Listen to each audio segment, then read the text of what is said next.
sensor mode. Okay, so we have discussed the architecture of sensor mode and what are the energy consuming components within a sensor mode. Okay, quickly we will revisit. It was a microcontroller. It was the sensors, one or more of the sensors consume energy. Is the microcontroller that consumes energy, the memory component that consumes energy, the radio circuit with transmission and receiving capability consumes the energy. And the sensor mode can work in active mode or passive mode. Okay, active mode, in active mode the energy consumed by the sensor mode is higher than the sensor mode operating in passive mode. Fine, so that is the background. So in that context we say that the energy component, one energy component is consumed by the sensor mode. Okay, the major energy component or the other energy component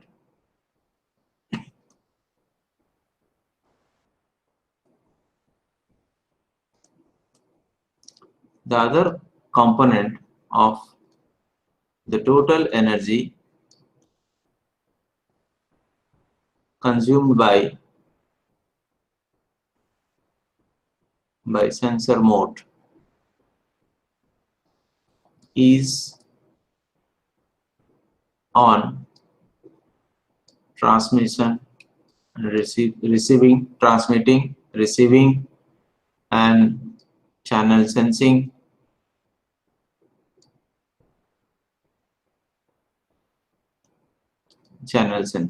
okay. So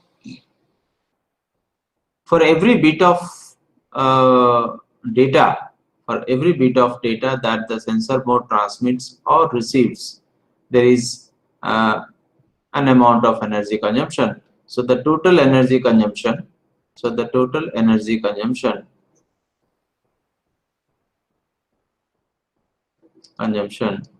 per transmitting or receiving the data can be written as the energy required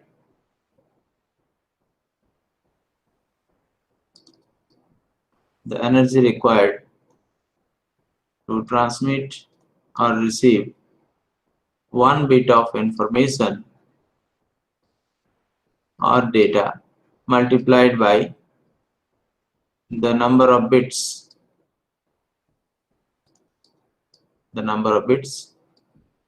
to be transmitted or received. Okay, so that gives how much energy does the sensor mode consumes for transmitting or receiving a particular data packet having n number of bits in it. Okay, so here let us suppose we say that because this transmission or reception of information bits is in terms of the power of the signal, so we can say that let pi be the power, okay, power sent out from node I, power sent out from node I, okay, that is the sender. Okay, and let's say pj be the power received at node j. Let's say this is receiver. Okay, and if I say that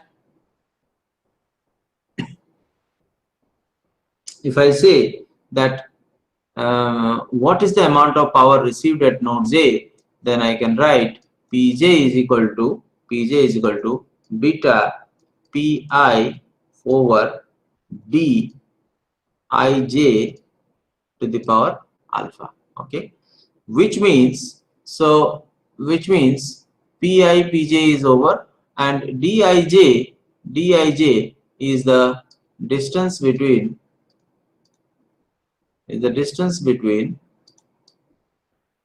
I and j. Okay, and alpha and beta, okay, alpha and beta are the, what are they? They are the energy loss constant. Okay, and this depends on the wireless transmission environment constant, and depends on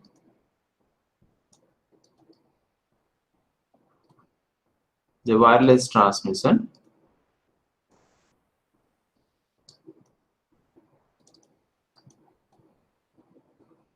environment. Fine. So what this equation says, the equation says that if the nodes pi and pj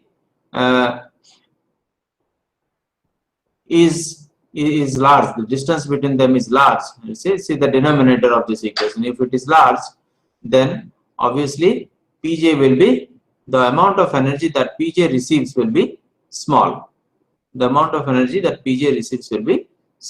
Okay, so what we mean to say is that as the distance between क्या हुआ Devendra, phone उठा नहीं रहा? तो शनिवार को खाना अच्छा घर कंप्लीट है। तो पैसे रात में आ गए फिर रिश्तेदार उनके संग फिर हम बाजार चले गए। नहीं तो फोन उठाने में क्या दिक्कत है? नहीं से घर पे ही रखो, छोड़ गए। अच्छा, छूट गया था। तो फिर वो वाला से देने अच्छा तो और खाना ठीक है। तो हाथ कैसा है तुम्हारा भी? अच्छा ठीक है, थोड़ा सा जुड़ रहा है। वही मैं बता रहे थे, तुम क्या उसका रविवार करोगे, क्या करोगे? अगला रविवार कर दोगे क्या? परेशान है जब मियां से इतने तो सैलरी टाइम से नहीं आई, इतना बच्चा मकान में करा दिया थी लोगे ने 4-5 लाख रुपया लगा। अब जल्दी व्यवस्था कराई नहीं तो वैसे धीरे करता है। अब सिलेंडर में खाली का कोई को 15 दिन हो गए, अब लोगों को नंबर नहीं लगाया तो आ गए। जब सोच रहे सैलरी आए अब 1000 नंबर लगाएगा, हर कल सिलेंडर आएगा, कुछ नहीं चलिए पता नहीं आपकी बेटा 3 दिन से टाइम से आ जाती 2-3 तारीख तक तो आई नहीं रही। तो सर उनसे बोल रहे या फिर अगला रविवार को देख लो, अगला रविवार को जनवार को। हाँ और ऐसे वो तक बाकी दिन तक समय नहीं है ना तुम्हारे लिए। ठीक है, अगला रविवार को ही तुम खाली रहते हो और रविवार को ही चलेगा। तो रविवार को क्योंकि दशहरा आ रहा है ना, दशहरा के समय पे पालकी उठेगा, तो उससे पहले हम उसको तैयारी कर दें, रेडी कर दे, आगे उनकी इच्छा, सरकार का इच्छा शनिवार को सुबह घर पे आ जाएंगे तो आप फोन करके बता दियो। ठीक है, हम सीधे फिर चलेंगे। तो शनिवार को जाओगे? शनिवार फिर रविवार को चले जाएंगे। हाँ ठीक है, तो रविवार को हम बता, शनिवार को बता दिए। नहीं तुम्हें कब फ्री है, रविवार को है कि शनिवार को है? दोनों दिन है। शनिवार को टाइम रहता है शनिवार। हाँ तो शनिवार को निकल जाओ, जब निकलोगे वो थोड़ी देर पहले बता देना, बता दो तो उसी हिसाब से मैं वहाँ फोन कर दूंगा। ठीक है चले जाओ। तो आपको बता रहे हैं तो आप फोन कर दीजिए। ठीक है, जाने से पहले तुम्हें क्या क्या सामान चाहिए, कितना पैसा चाहिए ले लेना, पैसा जो भी है, पैसा जितना चाहिए ले लेना तुम। अरे जो भी है तुम देख लेना। ठीक है, 1000 रुपये ले जाओ। ठीक है, और जितना खर्च करना है करो, बाकी जो हम दे देंगे। ठीक है ठीक।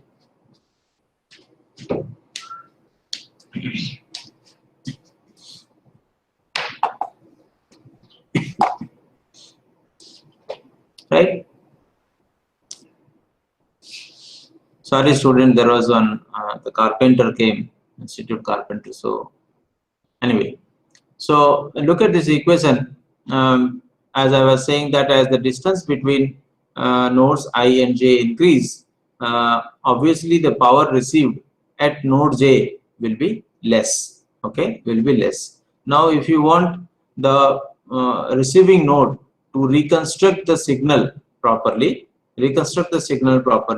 then the transmission, the only possibility is to increase the what?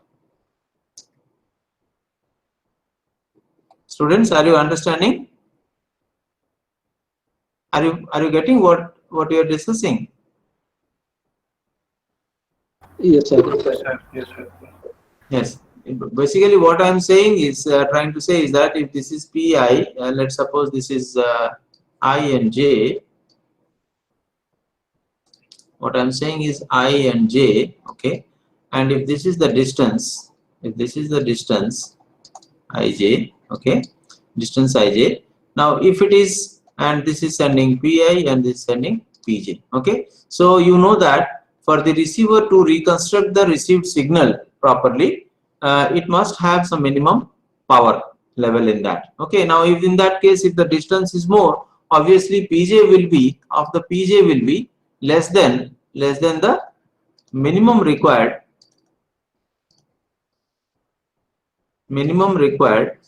power level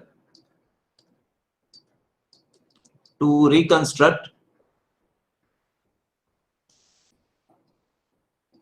the signal or decode, let's suppose. Okay. Now, if Pj is less than this, then what happens? Then the communication is unsuccessful, right?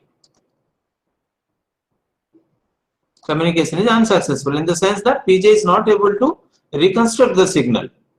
So in that case, to see that Pj is more than, so to see that Pj is greater than this minimum level, okay, this minimum level basically I am talking, okay, this minimum level, we need to enhance Pi, correct? So when we increase Pi, this leads to higher drainage of battery or more consumption of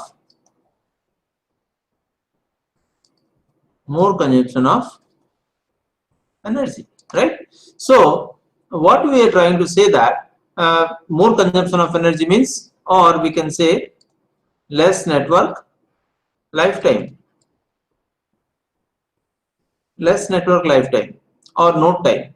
So our objective is to see that as less as possible energy is consumed by both the transmitter and receiver. So this distance is a very crucial factor. So when we design a sensor network, okay, the node placement. So the node placement should be such that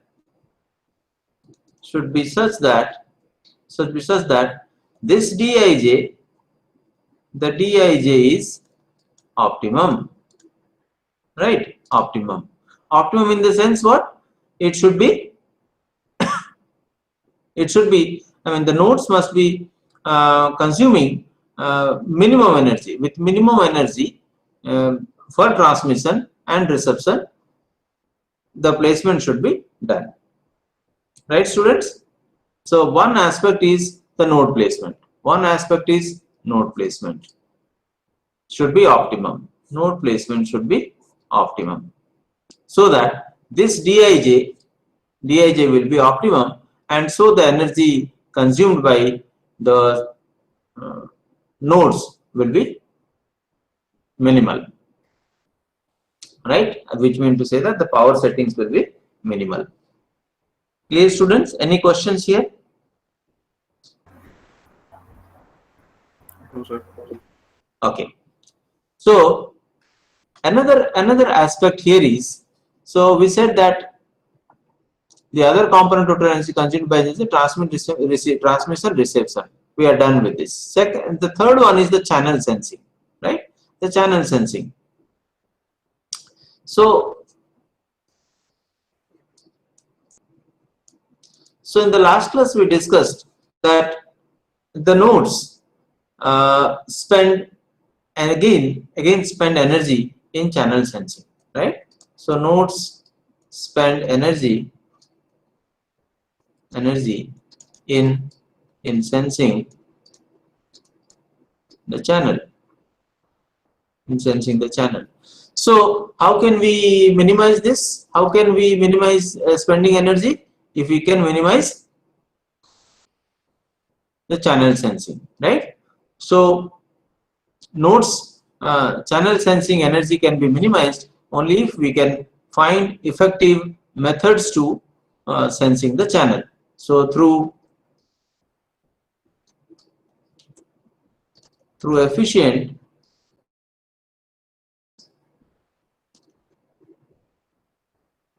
per channel sensing, we can reduce the energy spent by nodes in channel sensing, right?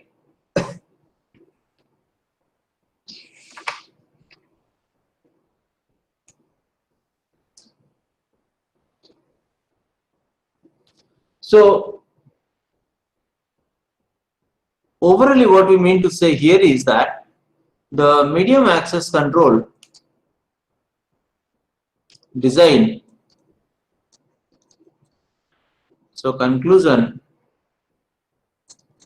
is medium access uh, control design, MAC design is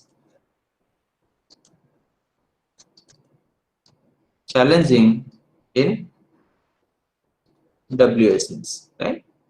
Not only in WSNs, in any wireless in general. Okay, so MAC design is very challenging in any wireless environment, and especially it is more challenging when the nodes have to depend on their local uh, battery source, right? Local battery source, or we can say MAC design is challenging in your reduced function devices. Okay, so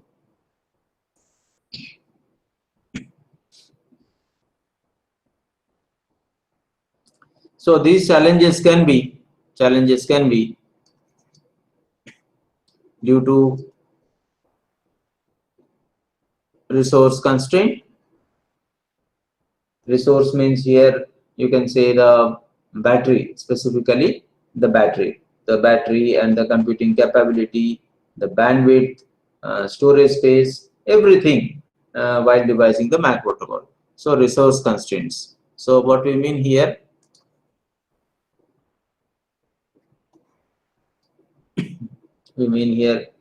that the power,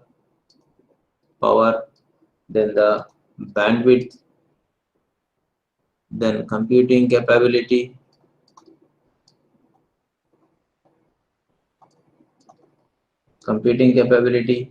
storage space, etc. Right? So these need to be considered or to be taken into account while designing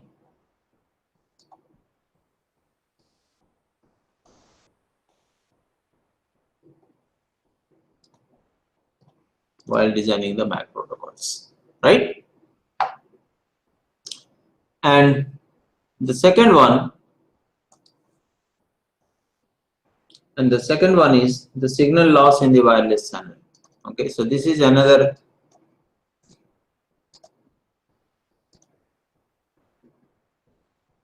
loss in wireless channel. Okay, so here we have spoken about the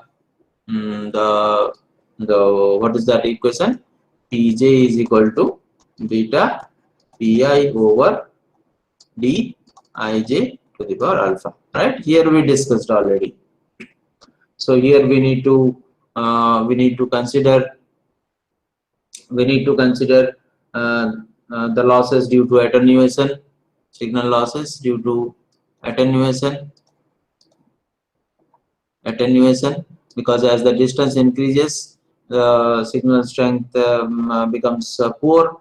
So attenuation, and there are reflections, right? There are reflection, and there is refraction, there is refraction, there is scattering, etc. So these are to be considered, these are to be taken again while devising the MAC protocol. So the signal loss aspect. Then the third one is collision at the receiver end.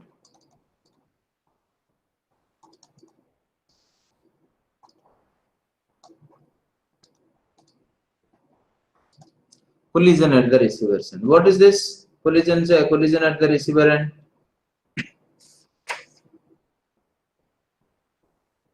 Yes.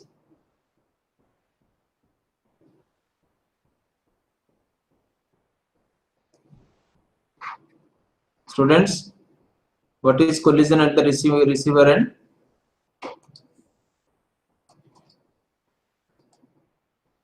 So receiver, sender. If both are transmitting at the same time, here collision will take place and receiver will not be able to extract meaningful data information, right? So this is collision. So as a result of this collision at the receiver, the senders need to retransmit. The sender need to retransmit. So collision results in, so collision at receiver leads to retransmission. Okay, so retransmission means energy wastage, because earlier also you have spent energy in transmitting and you are retransmitting it. So earlier energy expense goes waste. So that's why we say that. And also the another issue here is that you can say that lower bandwidth utilization. So this is energy wastage is one thing, then lower bandwidth utilization, then you can say larger data delivery,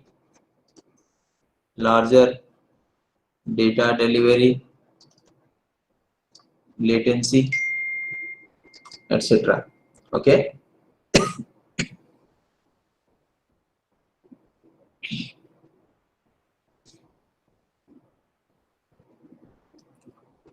Is it clear, students? Yes, sir. Yes, sir. Yes, sir. Yes. So the fourth one is the hidden terminal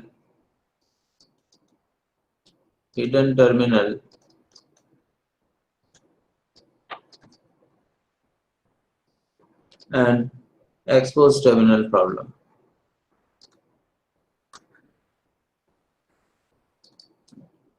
So what is this, students? Hidden terminal problem?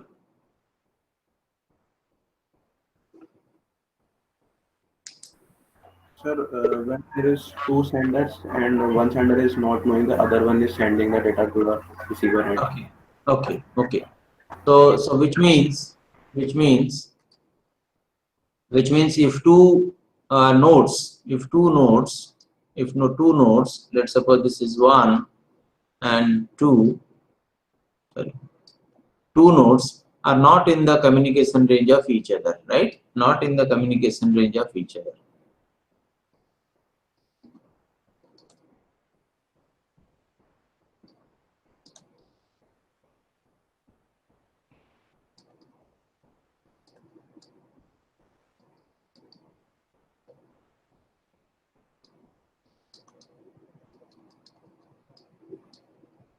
So not in the communication range of each other, right? But there is another node 3,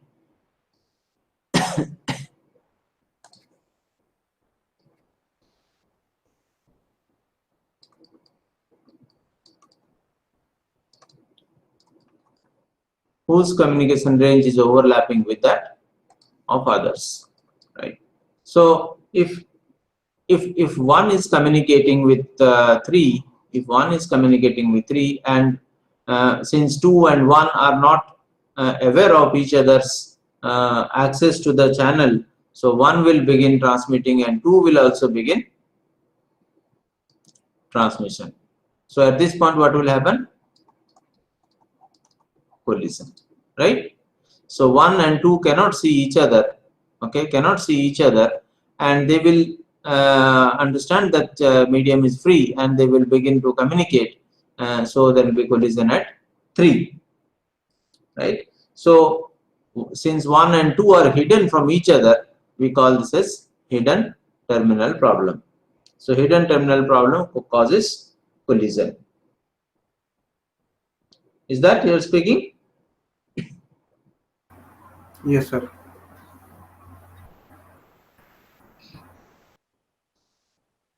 Right? So the other one is the exposed node problem. Other one is the exposed node problem. So in exposed node problem, what happens? That there are, let's suppose there are 4 nodes. There are 4 nodes. There are 4 nodes. Say 1, 3. Okay, we are just repeating the earlier diagram. So 2 and 4, and their communication ranges are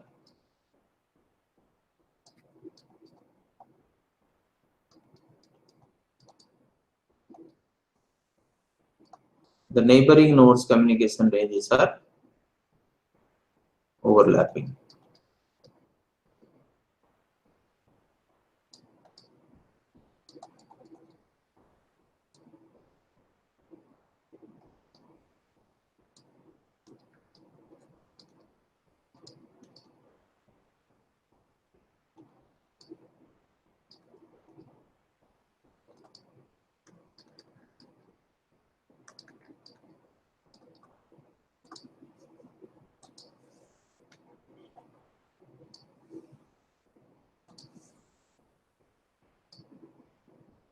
Okay, so what we see here is that if 3 is trying to 3 is communicating with 1, and 2 wants to communicate at the same time with 4.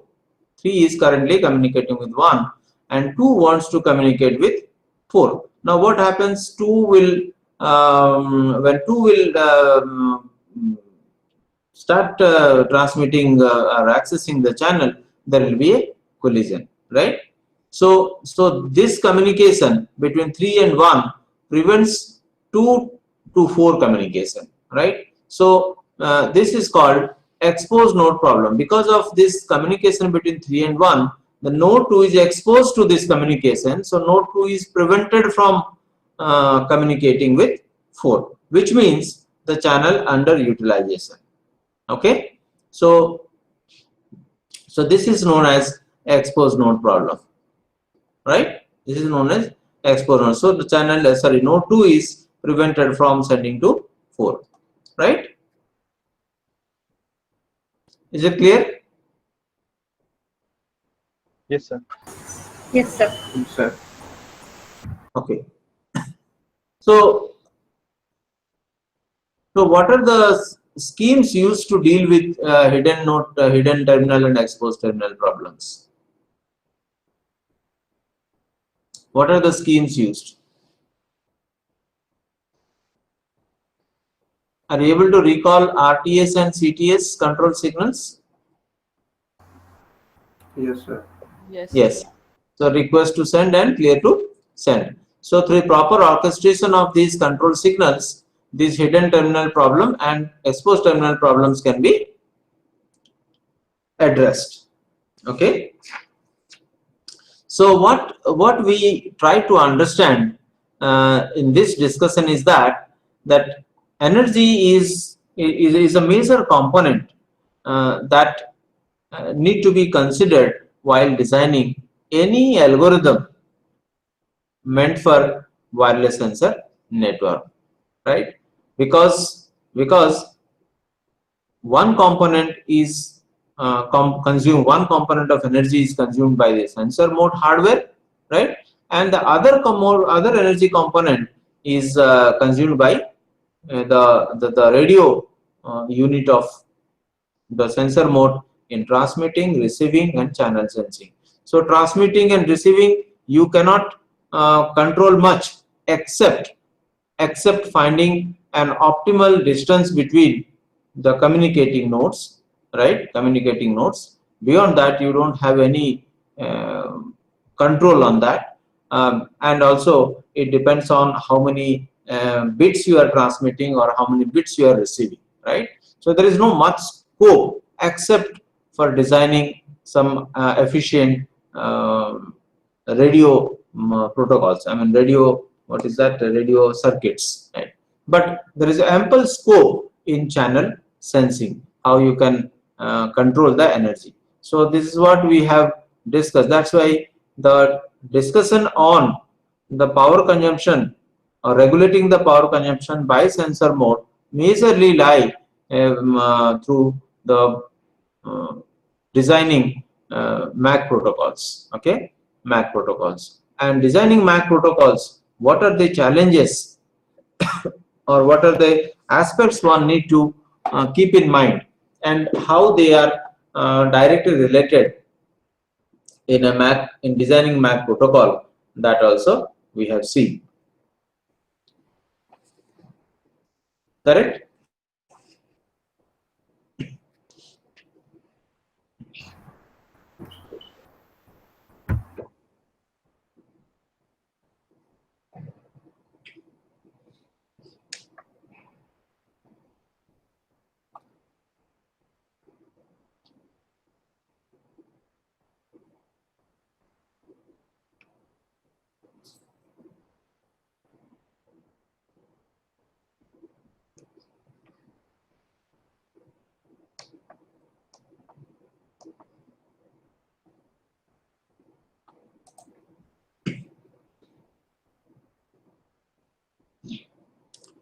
Then I think you know this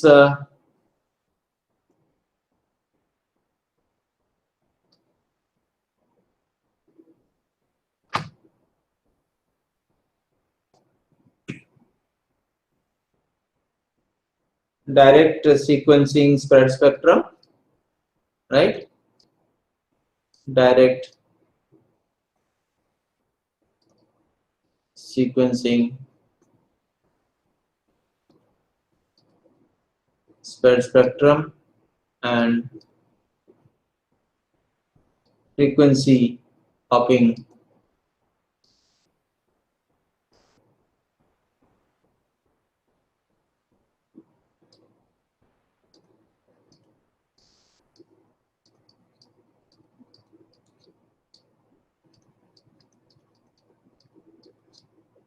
Okay, FHSS,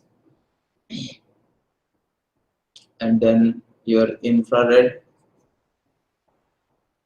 then 802.11a, 802.11b, okay, 802.11g, 802.11n. So these are the different standards. These are the different standards used in by this 802.11. Okay, so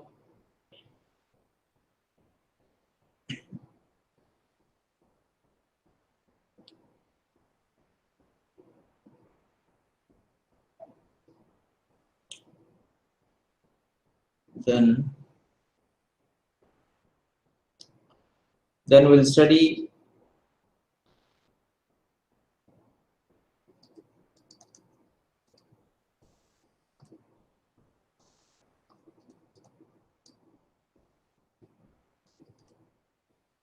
this point coordination function, okay, point coordination function and distributed coordination function.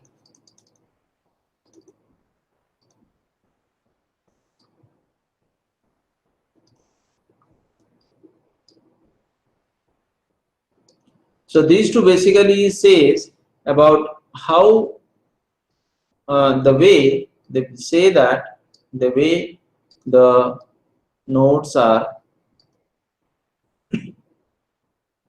controlled, you can say are connected and controlled per communication, right? Connected and controlled for communication. Now, what do you mean by connected and controlled for communication?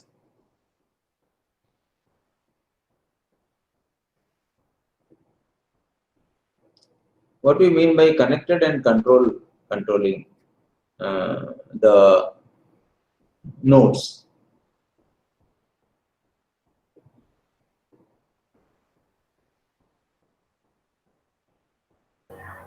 Sir, routing techniques. How to Yes. route. Sir, how to send data from different nodes. You mean to say that synchronously or asynchronously?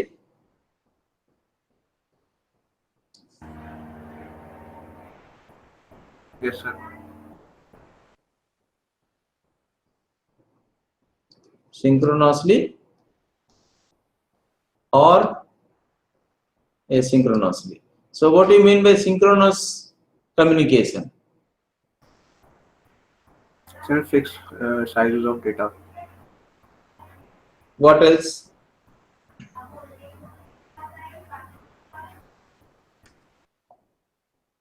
Synchronous communication is not fixed size of data. Synchronous communication is one when you say that when you and me are in sync. You and me are in sync. Now I am delivering a lecture. All of you are in sync with me, right? And it will be asynchronous when we are not synchronized. If multiple people are speaking to me at the same time, okay, and I am able to answer, then I will say that that is asynchronous. So synchronous means one at a time. Okay, sir. Right? For example, we have a star topology. Let's take an example of star topology. Or let me say a centralized mechanism. A centralized scheduling. Centralized scheduling will be an example of synchronous because this centralized scheduler decides who will do when without overlapping. Right? So centralized scheduling can be referred as synchronous. And a decentralized coordination or decentralized scheduling, so let's say decentralized coordination can be referred as asynchronous. For example, peer-to-peer. Peer-to-peer communication. Peer-to-peer communication is asynchronous because there is no central coordinating or central controlling mechanism for this in peer-to-peer communication. Whereas in star topology or in the centralized scheduling, there is a controller who decides that who will speak with whom for how long. Fine. For example, another example I can give you, the TDMA. So every node is given a time slot. Right? And within the time slot only, that node is allowed to speak. Right? So that can be an example of synchronous. Is it clear now? Yes, sir. Students, any other question with regard to synchronous and asynchronous? See, synchronous and asynchronous are the terminologies used in very broad context in many fields. in computing and communication. You may have come across this word in variety of subjects. In operating system, you may have come across these two words. In distributed systems, you may have come across this word. In communication, you may have come across this word. So these terminologies mean different in different contexts for different subjects. Fine.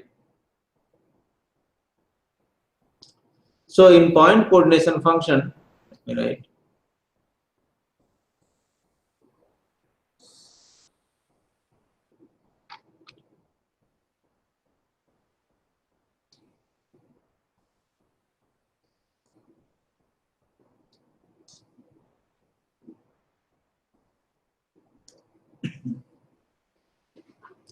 So in point coordination function, or we can say point coordination access scheme. Let me say point coordination access scheme.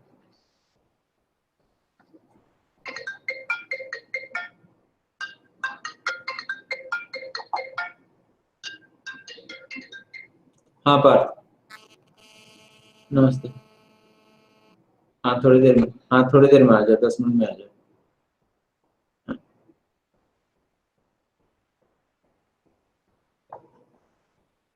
So point coordination access scheme, the distributed coordination access scheme. Okay, you can say this. So in point coordination access scheme, the access point connects to nodes.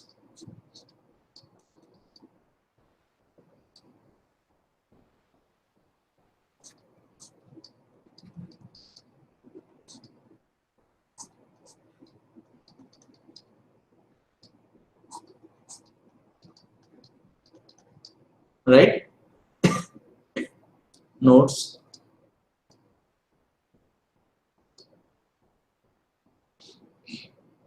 So this is to provide contention-free service. So to provide contention-free service. So what do you mean by contention-free service? When there is no contention for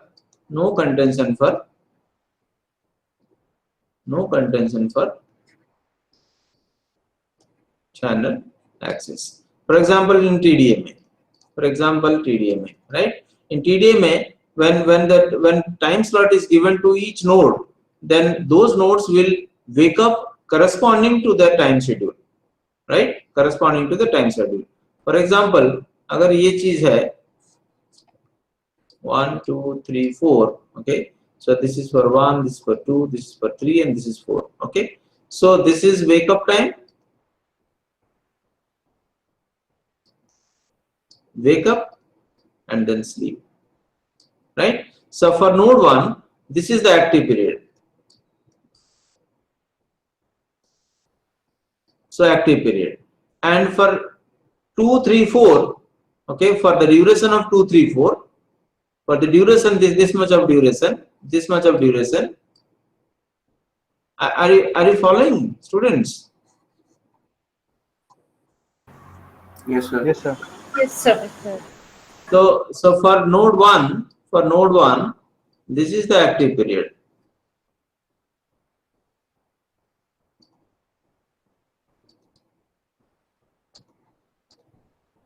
For node 1, and this is the inactive period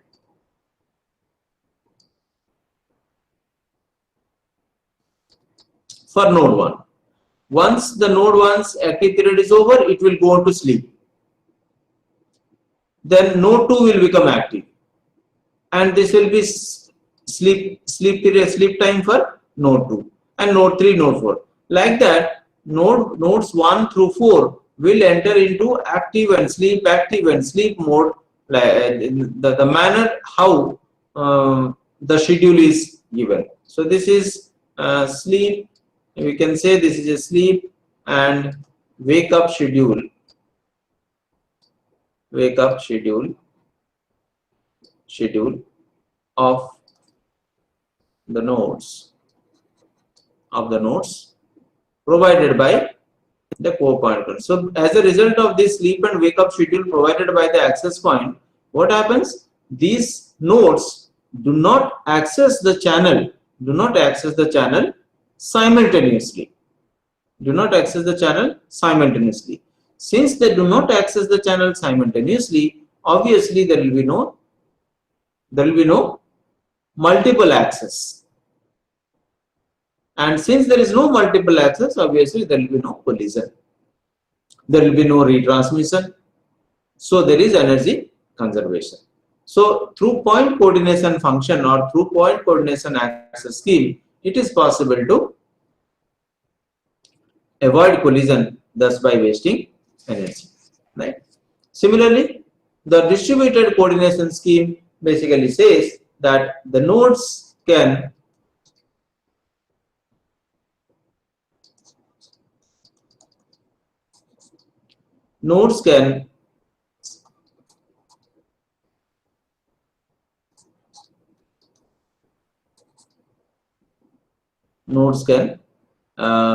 talk to each other, let's say 1, 2, 3, 4, talk to each other without the need for an access point. Okay, so without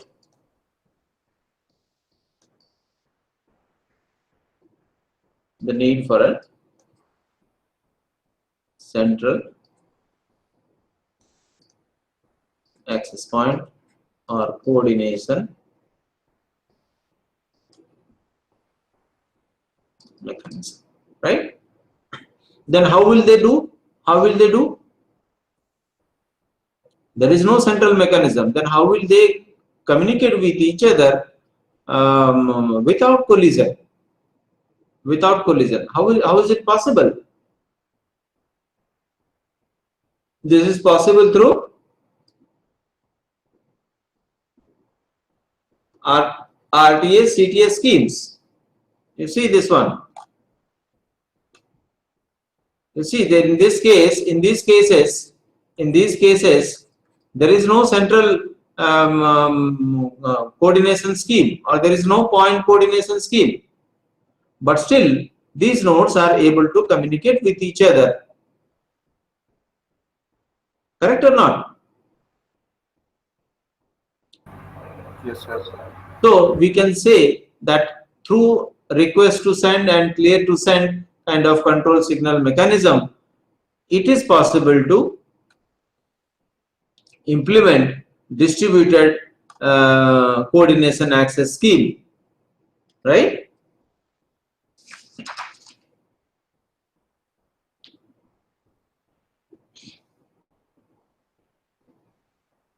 So if you have any questions,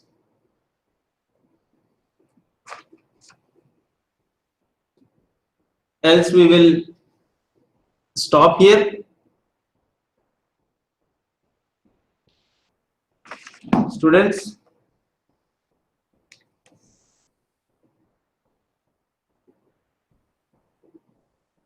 if you have any question.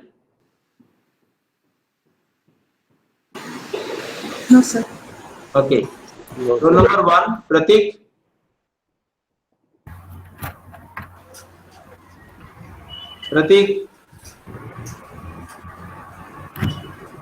Tanvi. Yes, Tanvi. sir. Present. Present, sir. Mohana. Present, sir. Nidhi. Harshit. Present, sir. Archana. Present, sir. Atulya. Present, sir. Vibhas. Present, sir. Chandra. Present, sir. Shashad. Present, sir. Umang. Present. Kumawa. Okay. Pragya.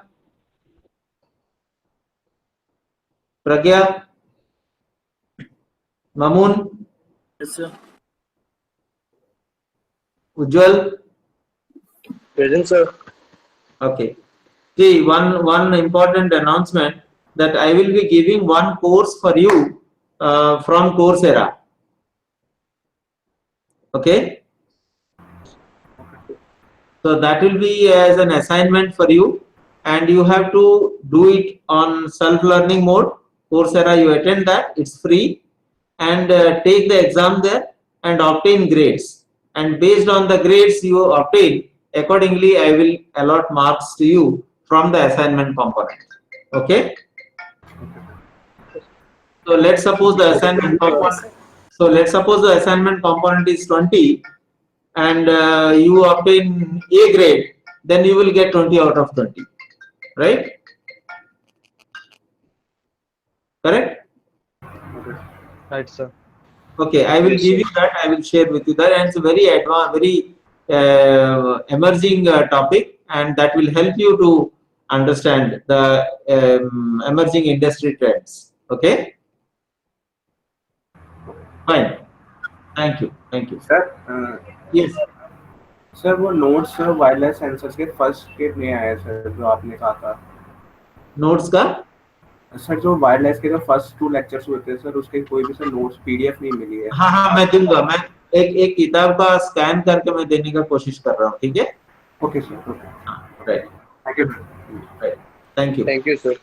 Yes yes Thank you, sir.